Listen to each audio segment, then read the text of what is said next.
Je m'appelle Charlotte Duval, j'ai 24 ans et je suis alumni Isuga de la promotion 2022.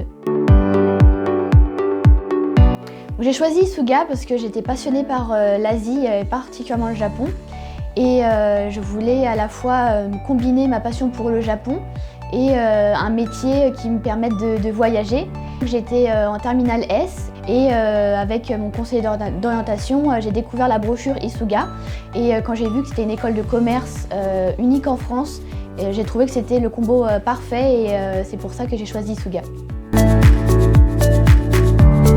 J'ai pas passé de très belles études au collège ni au lycée et je dois avouer que Isuga, ça a été la révélation. J'avais une classe incroyable, on était tous très soudés, on était comme ça. On est un peu une famille et on s'entraide et tout le monde apprend des autres et franchement j'en ai un très bon souvenir. Je m'en ressors beaucoup grandi. Isuga m'a beaucoup apporté de par le fait de voyager, d'aller au Japon et aussi en Corée. Donc j'ai beaucoup gagné en maturité, en autonomie et en ouverture d'esprit. C'est vrai que si on reste qu'en France, on n'a qu'un point de vue, on va dire, français. Mais c'est vrai qu'en allant à l'étranger, on a une ouverture d'esprit qui nous permet de relativiser sur beaucoup de choses, je pense. Et c'est que du positif. J'ai eu la chance d'aller 3 fois en Asie. J'étais tout d'abord en section Japon, donc je suis allée à Nagasaki et ensuite à Hachioji, près de Tokyo, pour étudier le japonais. J'en ai eu une expérience incroyable.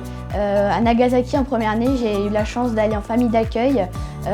Donc j'ai vécu avec une famille japonaise traditionnelle, si je puis dire. Et j'ai eu l'immense honneur d'avoir ma grand-mère, entre guillemets, japonaise, qui était une survivante du bombardement de Nagasaki. Donc c'est vrai que c'est une chance incroyable de rencontrer des personnes historiques, si on peut dire. Et du coup, son parcours, son histoire m'a beaucoup touchée. Et ensuite, à Hachioji, j'ai eu la chance d'étudier dans une très grande université japonaise. J'ai rencontré de très belles personnes. Et enfin, quand je suis allée en Corée, donc à Séoul en 4e année, j'ai eu la chance d'apprendre le coréen, d'aller à Séoul qui est une ville incroyable et de rencontrer d'autres personnes d'une autre culture. Et j'en garde aussi un très bon souvenir. Mon parcours à Isuga est assez atypique parce que j'ai fait 3 ans de japonais et après 2 ans de coréen. Alors tout d'abord, j'ai choisi le japonais parce que c'était vraiment la langue que je voulais apprendre. J'étais vraiment passionnée par la culture japonaise et je voulais surtout aller au Japon. Mais c'est vrai que j'avais beaucoup hésité avec le coréen. Alors pourquoi est-ce que j'ai arrêté le japonais en cours de route? Eh bien, le Covid. Le Covid qui a tout chamboulé, le Japon s'est fermé. Ça n'a vraiment pas été un choix facile d'arrêter le japonais. Et la Corée ayant toujours été ouverte aux étrangers, eh bien, je me suis dit pourquoi pas faire coréen pendant 2 ans. J'avais déjà un bon niveau de japonais, donc je me sentais capable de continuer le japonais seule si besoin.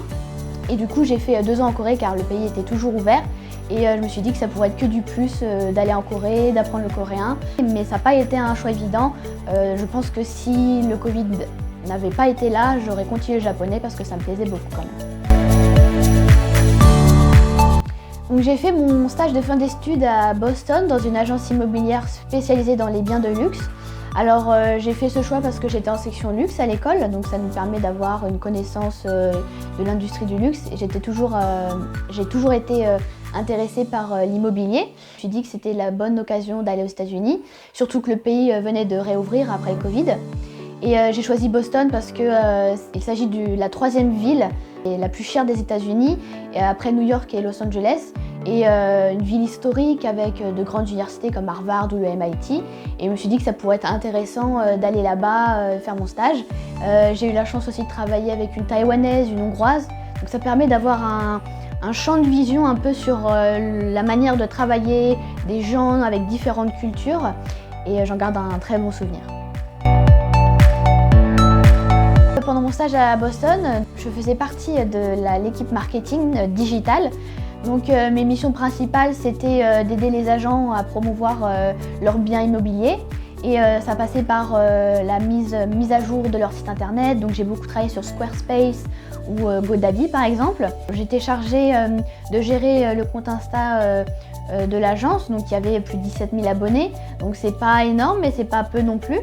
Et j'étais chargée de faire des posts, de créer des posts, faire tout le design, et aussi de prendre des vidéos, de faire des updates sur le marché, comment le marché évolue à Boston, pour en fait attirer les clients, les pousser à investir dans des biens.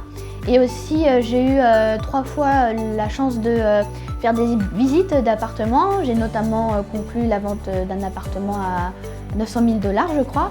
Du coup c'était une grosse opportunité, j'étais très fière de moi, ça m'a permis de gagner en confiance. On a aussi fait une collaboration avec une influenceuse de Boston qui nous a permis de promouvoir un bien immobilier. Donc c'est à peu près toutes les missions que j'ai eues tout au long de ces 6 mois. Alors, il y a beaucoup d'opportunités aux États-Unis, notamment par exemple à New York, c'est une ville que je connais bien. Il y a beaucoup d'offres pour des postes de développement d'affaires à l'international, de marketing digital par exemple. Trissougayen, c'est vrai que j'ai eu la chance d'avoir une classe incroyable. On s'entendait tous tellement bien. On est séparés, mais c'est vrai qu'on garde contact, on a toujours un groupe Messenger, on s'envoie des nouvelles de temps en temps ou des messages quand il y a des infos ou des news par rapport à l'école par exemple. Donc ouais, non, on est vraiment restés solidaires, soudés, et c'est que du bonheur. Ça fait plaisir, même après la fin de l'école, d'être restés en contact. Alors si je pouvais donner un conseil à tous les lycéens qui cherchent une école et qui ne savent pas trop vers où aller, je dirais qu'Isuga, si vous avez une passion pour l'Asie déjà au départ, c'est un peu le cœur de cette école, c'est l'Asie. On apprend une langue asiatique, donc le chinois, le japonais ou le coréen, mais on a aussi une connaissance de toutes les cultures, de tous les pays asiatiques. Et c'est vrai que cette ouverture sur l'Asie, c'est très important, donc si vous aimez l'Asie, foncez pour Isuga. Mais aussi il y a ce côté business, commerce international, qui est le plus important dans cette école. Et ça permet en fait de joindre la passion pour l'Asie avec le commerce international. Ça permet aussi de rencontrer des personnes du monde entier avec différentes cultures, de pouvoir voyager et aussi de travailler pour soit une petite ou une très grande entreprise, un très grand groupe. Donc je pense que si vous avez cet attrait pour le commerce, mais aussi l'Asie, le désir de voyager, Isuga est fait pour vous.